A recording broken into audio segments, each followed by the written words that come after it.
Resumen didáctico de la norma técnica 050, suelos y cimentaciones. Alumno Marco Antonio Guzmán Navarro, docente magíster Carmen Ortiz Salas. Contenido.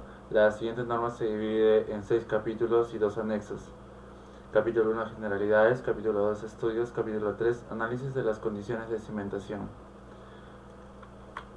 Capítulo 4, cimentaciones superficiales. Capítulo 5, cimentaciones profundas. Capítulo 6, problemas especiales de cimentación. Capítulo 1, generalidades. 1. Objetivo. El objetivo de esta norma es establecer los requisitos para la ejecución del estudio de mecánica de suelo, EMS. 2. El ámbito de aplicación. Esta norma se aplica a todo el territorio peruano, todo el territorio nacional. 3. Obligatoriedad de los estudios. Casos donde existe obligatoriedad es en los siguientes aspectos: en todas las edificaciones que tengan gran cantidad de personas y equipos costosos o peligrosos. Cualquier edificación no mencionada en el apartado A que tenga de 1 a 3 pisos y un área menor techada de 500 metros cuadrados. C. Cualquier edificación no mencionada en el apartado A de 4 o más pisos con una área cualquiera. D. Edificaciones industriales, fábricas, talleres o similares. E. Reactores atómicos. F. Cualquier edificación que requiera uso de pilotes. G. Cualquier edificación que se encuentre cerca de taludes. 3. Casos donde no es necesario elaborar un estudio de mecánica de suelos. Áreas techadas en planta de un solo piso que sean menores de 500 metros cuadrados. 4. El estudio de mecánica de suelos, EMS, son aquellos que cumplen con todos los requisitos de la presente norma. Alcance de un estudio de mecánica de suelos.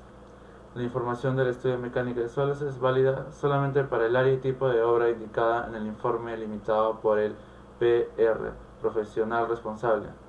6. Responsabilidad profesional por el estudio de mecánica de suelos. Debe estar limitado por el profesional responsable. Esta norma solo puede ser interpretada por un ingeniero civil y la responsabilidad del solicitante es entregar cualquier tipo de información sobre el terreno y el libre acceso. Capítulo 2. Estudios.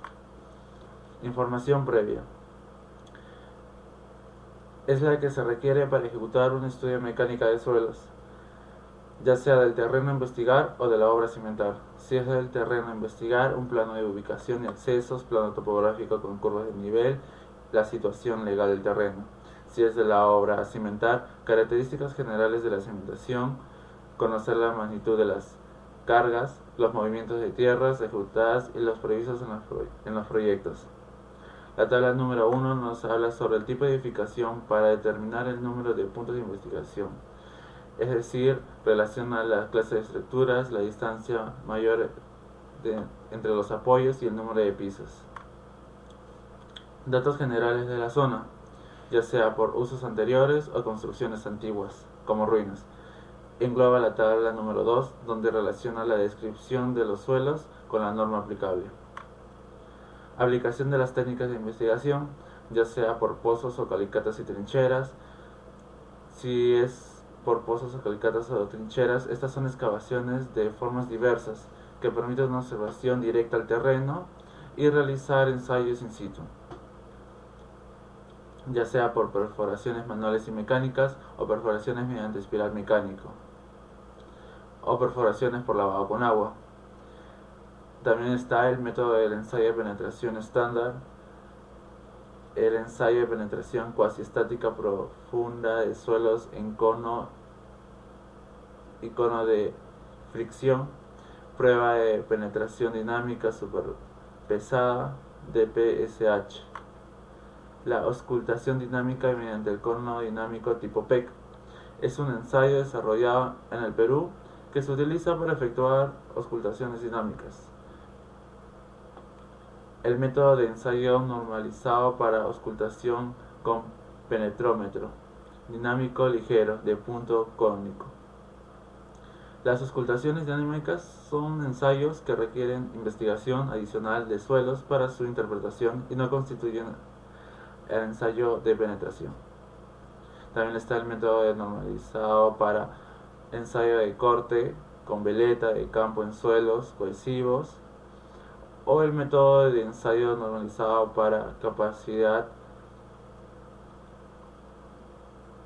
portante del suelo por carga estática y para cimientos aislados, que es la prueba de carga. Deben ser procedidas de un EMS, estudio de mecánica de suelos, y se recomienda uso únicamente cuando el suelo a ensayar es tridimensionalmente homogéneo.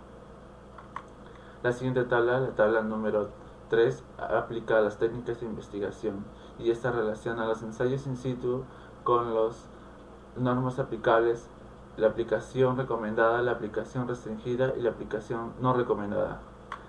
La tabla número 4 nos relaciona el tipo de muestra, la norma aplicable, la forma de obtener y transportar el estado de la muestra y las características de la misma. La tabla número 5 son los ensayos de laboratorio, que relaciona la descripción de los suelos con la norma aplicable. 3. Programas de investigación. Programa de investigación mínimo PIN. El programa de investigación aquí detallado constituye el programa mínimo requerido por un EMS, donde las condiciones de frontera tienen como objetivo la comprobación de las características del suelo, y el número n de puntos de investigación, donde se detalla la tabla número 6, donde relaciona los números de puntos de investigación entre el tipo de edificación y el número de puntos de investigación. C. La profundidad P mínima a alcanzar en cada punto de investigación. Esta es si es una cimentación superficial o profunda. Si es una cimentación superficial, se determina de la siguiente manera: si es sin sótano o con sótano. Si es sin sótano, donde la profundidad es igual a df más z, y si es con sótano es igual a h más df más z. Si es una cimentación profunda, la profundidad mínima de la investigación corresponde a la longitud del elemento que transmite carga a mayores profundidades, ya sean pilotes, pilares, etc., más la profundidad z, es decir, P es igual a H más df más z. También está la distribución de puntos de investigación, el número de tipos de muestras extraídas y ensayos a realizar in situ. 4. Un informe de estudio de mecánica de suelos está comprendido por una memoria descriptiva, planos de ubicación de las obras y de distribución de los puntos de investigación, perfiles de suelos y los resultados in situ y de laboratorio. La memoria descriptiva está conformada por resumen de condiciones de cimentación, información previa, exploración de campo, ensayos de laboratorio, perfil de suelo, nivel de la napa freática y análisis de la cimentación. Los planos y perfiles de suelos está comprendido entre el plano de ubicación del programa de exploración, que engloba la tabla número 7, que son las técnicas de investigación, símbolo y técnica de investigación, o también el perfil estratigráfico por punto investigado, como se vio anteriormente. 3. Están los resultados de los ensayos de laboratorio, donde engloba la tabla número 4, la figura número 3 para el resultado de los ensayos de laboratorio. Relaciona divisiones mayores con su símbolo y descripción. Capítulo 3 de la norma 050, análisis de las condiciones de cimentación. Cargas a utilizar. Bueno, para la elaboración de las conclusiones de un estudio de mecánica de suelos, y en caso de contar con la información de las cargas de la edificación, se deberán considerar: A. Para el cálculo de factores de seguridad y cimentaciones, se utilizarán como cargas aplicadas a la cimentación las cargas de servicio. B. Para el cálculo de asentamiento de cimentaciones apoyadas sobre suelos granulares y cohesivos, se considerará la carga obtenida de acuerdo a la norma técnica de edificaciones 020 para cargas. Y el apartado C. Para el cálculo de asentamiento en el caso de edificaciones con sótanos en los cuales se emplee pilares o los de cimentación, se podrá descontar de la carga total de la estructura. El asentamiento tolerable está englobado en la distorsión angular donde relaciona la distorsión angular en una fracción con su descripción. Capacidad de carga. La capacidad de carga es la presión última o de falla por corte de suelo. En suelos cohesivos se emplea un ángulo de fricción interna igual a 0. En suelos friccionantes la cohesión es igual a 0. Factores de seguridad ante una falla por corte. Los factores de seguridad mínimos que deberán tener las cimentaciones son los siguientes. A para cargas estáticas, 3 o 0. Para solicitaciones máximas de sismo o viento, lo que sea más desfavorable en tal caso, 2 o 5. La presión admisible. La presión admisible se efectuará tomando en cuenta los siguientes factores: la profundidad de la cimentación, dimensión de los elementos de la cimentación, características físico-mecánicas de los suelos ubicados dentro de la zona de la cimentación. El capítulo 4 de la norma 050, cimentaciones superficiales. ¿Qué es una cimentación superficial? Son todas aquellas que la relación de la profundidad sobre el ancho de F sobre B es menor o igual a 5. La profundidad de la cimentación. La profundidad de la cimentación de zapata y cimientos corridos es la distancia entre el nivel de superficie del terreno a la base de cimentación del piso terminado. La profundidad de cimentación queda definida por el profesional responsable y estará condicionada a cambios de volumen por humedecimiento, secado, hielo o deshielo o condiciones particulares de uso de la estructura. En caso de cimentación sobre roca, el profesional responsable definirá la profundidad de la cimentación, pudiendo en este caso ser menor a 80 centímetros. La cimentación sobre rellenos. Los rellenos son depósitos artificiales que se diferencian por su naturaleza y por las condiciones bajo las que son colocados, donde pueden ser los materiales seleccionados y no seleccionados. Si son seleccionados, son todo tipo de suelo compactable; de lo contrario, material no seleccionado, todo aquel que no es compactable. Los rellenos controlados o de ingeniería. Los rellenos controlados son aquellos que construyen con material seleccionado. Tendrán mismas condiciones de apoyo que las cimentaciones superficiales. Los rellenos no controlados son aquellos que no cumplen lo anterior. Las cargas excéntricas en una cimentación son aquellas que no se encuentran directamente en el punto de gravedad. Cargas inclinadas es que tienen un ángulo de inclinación respecto a lo normal. Y las cimentaciones superficiales en taludes es en caso de cimientos de ubicación en terrenos próximos a taludes, donde existe mayor riesgo. La ecuación de la capacidad de carga debe ser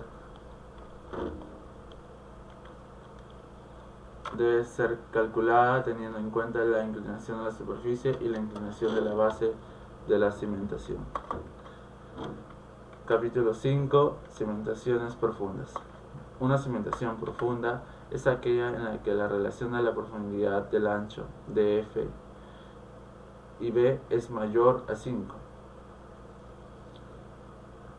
siendo de F la profundidad de cimentación y B el ancho o diámetro de la misma. Son cimentaciones profundas los pilotes, los micropilotes, los pilotes por densificación, los pilares y los cajones de cimentación. Cimentación por pilotes. ¿Qué son los pilotes? Los pilotes son elementos estructurales hechos de concreto, acero o madera. La estimación de la longitud de la capacidad de carga de un pilote depende de tres aspectos: de la presencia de roca a una profundidad razonable, de un suelo bastante compactado a una profundidad razonable, o si no hay material compacto a una profundidad razonable. La capacidad de carga para un grupo de pilotes. Si en caso están los pilotes en grupo, el análisis es grupal. Si los pilotes están apoyados sobre un estrato resistente, la capacidad de carga es por punzonamiento. Los factores de seguridad. Para el cálculo de la capacidad de carga admisible puede ser 3 o 4, pero para el cálculo mediante métodos dinámicos no es menor de 2. Está englobada esto dentro de la tabla número 9, espaciamiento mínimo entre pilotes, donde relaciona la longitud y el espaciamiento de los mismos. Fricción negativa. La fricción negativa es una fuerza de arrastre hacia abajo ejercida sobre los pilotes. Este efecto se incrementa de carga que actúa en el pilote y es generada por el desplazamiento relativo. Los ensayos a realizar son 3: verificación de un buen estado físico, prueba de carga estática lateral, de acuerdo a las solicitaciones, verificación de la inclinación.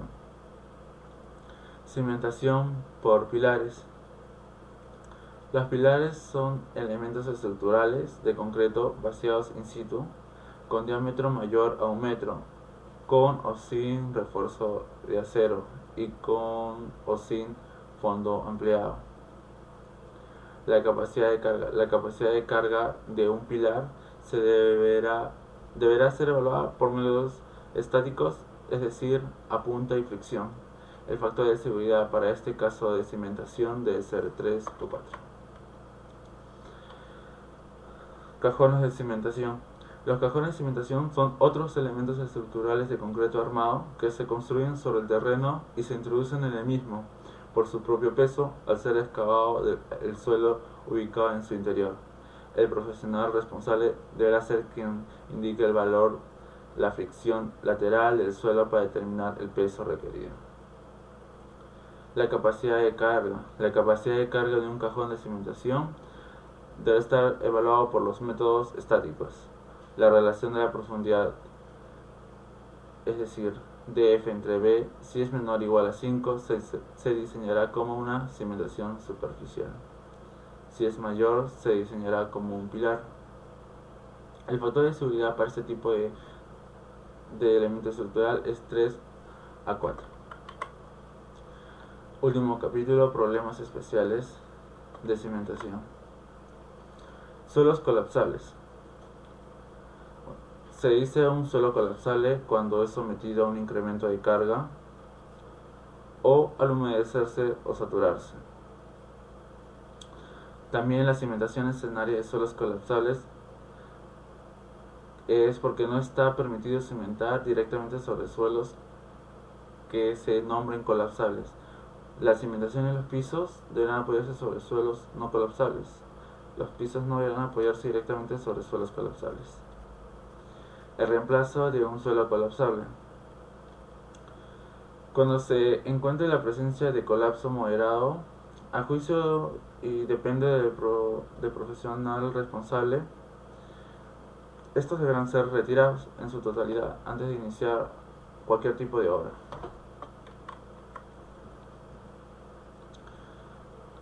Ataque químico por suelos y aguas subterráneas. Pueden ser 3: ataque ácido, ataque por sulfatos, ataque por cloruros. Si es ataque ácido, es el caso del pH que sea menor a 4. Y en este caso, nuevamente el profesional responsable deberá ser quien proporcione las medidas de protección. Ataque por sulfatos. La mayor parte de procesos de destrucción del concreto son causados precisamente por los sulfatos solubles, debido a la acción agresiva de los sulfatos sobre el concreto. La corrosión de los sulfatos se diferencia de la causada por las aguas blandas, como la anterior, porque produce el endurecimiento del cemento.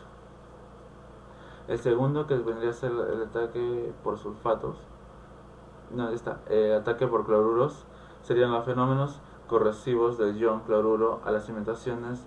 Se restringe el ataque químico al acero, especialmente. Y cuando el contenido del ion cloro, sea mayor al 0,15%, nuevamente el profesional responsable debe ser quien brinde las recomendaciones adecuadas. Los suelos expansivos. Los suelos expansivos son suelos cohesivos con bajo grado de saturación, que aumentan el volumen al humedecerse o saturarse. Licuación o licuefacción de suelos. Esto se presenta en suelos granulares y en algunos suelos granulares, pero con la presencia de finos cohesivos, ubicados bajo la napa freática o nivel freático.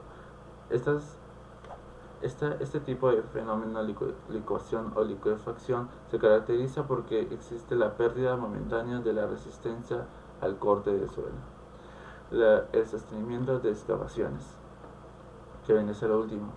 Las excavaciones verticales de más de 2 metros de profundidad para alcanzar los niveles de sótanos, en tal caso, y sus cimentaciones, no deben permanecer sin sostenimiento, salvo que el profesional responsable determine que no es necesario.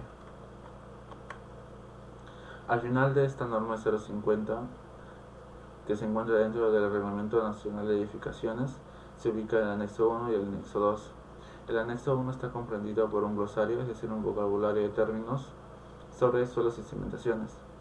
Y el anexo número 2 habla sobre la prueba de penetración dinámica superpesada, donde se encuentran objetivos, campo de aplicación, símbolos y abreviatura, aparatos y material necesario, y entre otros aspectos.